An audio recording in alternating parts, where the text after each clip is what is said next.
اس وقت میرے عزیزو ہمارا کتنا بڑا نقصان ہے، آپ کو مجھے احساس ہے۔ لاک ڈاؤن ختم ہوا، سب نے کہہ دیا الحمدللہ الحمدللہ موجیں ہی ہو گئیاں، پھر عید کا سیزن لگائیں گے، پھر جانور مہنگے کریں گے، کپڑے مہنگے کریں گے، غریب امیر کی کھال ادھیڑ کے اپنے گھر میں خوشیاں لے کے آئیں گے۔ کالی پٹیاں باندھ کر اسمبلی کے اندر احتجاج کر کر میرے عزیزو لاک ڈاؤن نامنظور کر کے ہم نے لاک ڈاؤن تو ختم کرا لیا۔ مسلمانوں سانو احساس ہے کہ 1.5 سال سے ہم مکے مدینے کا دروازہ ہی نہیں کھلوا سکے۔ اتنا بڑا سانحہ کہ جب سعودی حکومت نے اعلان کیا کہ فارنر سعودیہ سے باہر والا اس سال بھی حج نہیں کر سکتا، کیا کسی کا آنسو نکلا؟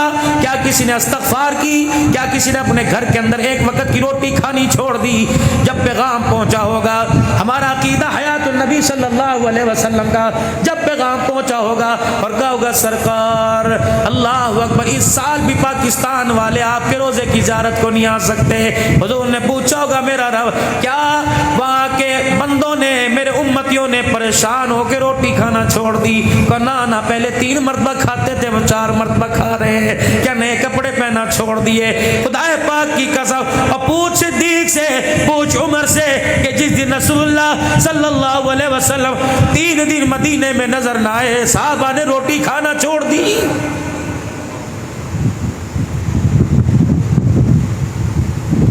حضور علیہ السلام کا جنازہ میرے عزیزو حجرہ عائشہ میں پڑا ہوا تھا۔ اور چلو انسانوں کی تو بات سمجھ میں آتی ہے، جانوروں کو کیا ہو گیا؟ وہ بھی رو رہے تھے۔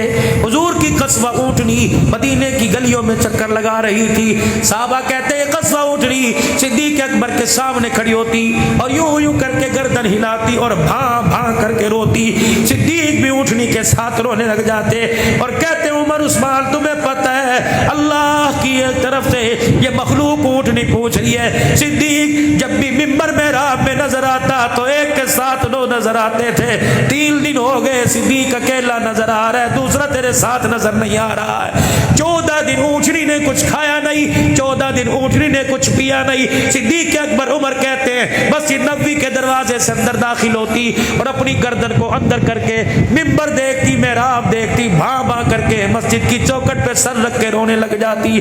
جب 14واں دن ہوا، اما عائشہ کہتی اونٹنی آئی، حضور کے حجرے کی چوکٹ پہ سر رکھا، باں باں کر کے روتی دنیا سے رخصت ہو گئی۔ حضور علیہ السلام کی خدمت میں ایک خچر آیا جس کا نام یافور تھا، رحمت دو عالم علیہ السلام کے سامنے کھڑے ہو کے سر ہلانے لگ گیا۔ آپ نے فرمایا صحابہ کہا یا رسول اللہ، فرمائیے کہہ رہے اللہ کے نبی مجھے اپنی خدمت کے لیے قبول فرما لیجئے، میری نسل کے اندر، میری نسل میں بہت سارے نبیوں نے میری نسل کے اوپر سواری کی ہے، کہنے لگا میں اپنی نسل میں اکیلا بچا۔ حضور نے فرمایا اسے مسجد کے دروازے پہ باندھ دو، جب مسجد میں کوئی نہ ہوتا میرے نبی کو کسی کے بلانے کی ضرورت پڑتی، آپ فرماتے یا غفور، وہ گردن یوں کر کے ہلاتا، آپ فرماتے جا میرے ابو بکر کو بلا کے لا، یہ یافور مدینے کی گلیوں میں دوڑتا، جناب صدیق اکبر کے دروازے پہ ٹکرے مارتا، صدیق اکبر دروازہ کھولتے یہ مسجد نبوی کی طرف اشارہ کرتا، سمجھتا تھے آقا مجھے بلا رہے۔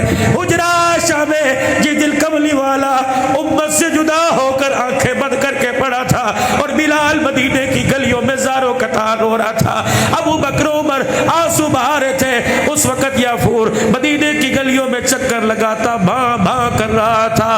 حضور کا جنازہ اٹھنے سے پہلے مدینے کے باہر کنویں میں گیا، چھلانگ لگا کر اس نے اپنے آپ کو ہلاک کر لیا اور بتلا دیا آقا دنیا میں نہیں رہے تو ہمارے دنیا کے اندر رہنے کا کیا فائدہ ہے۔ اتنے پتھر دل، اتنے سخت دل، اور لوگوں دوسری مرتبہ حج کے لیے ہمارا داخلہ ممنوع، عمرہ نہیں کر سکتے۔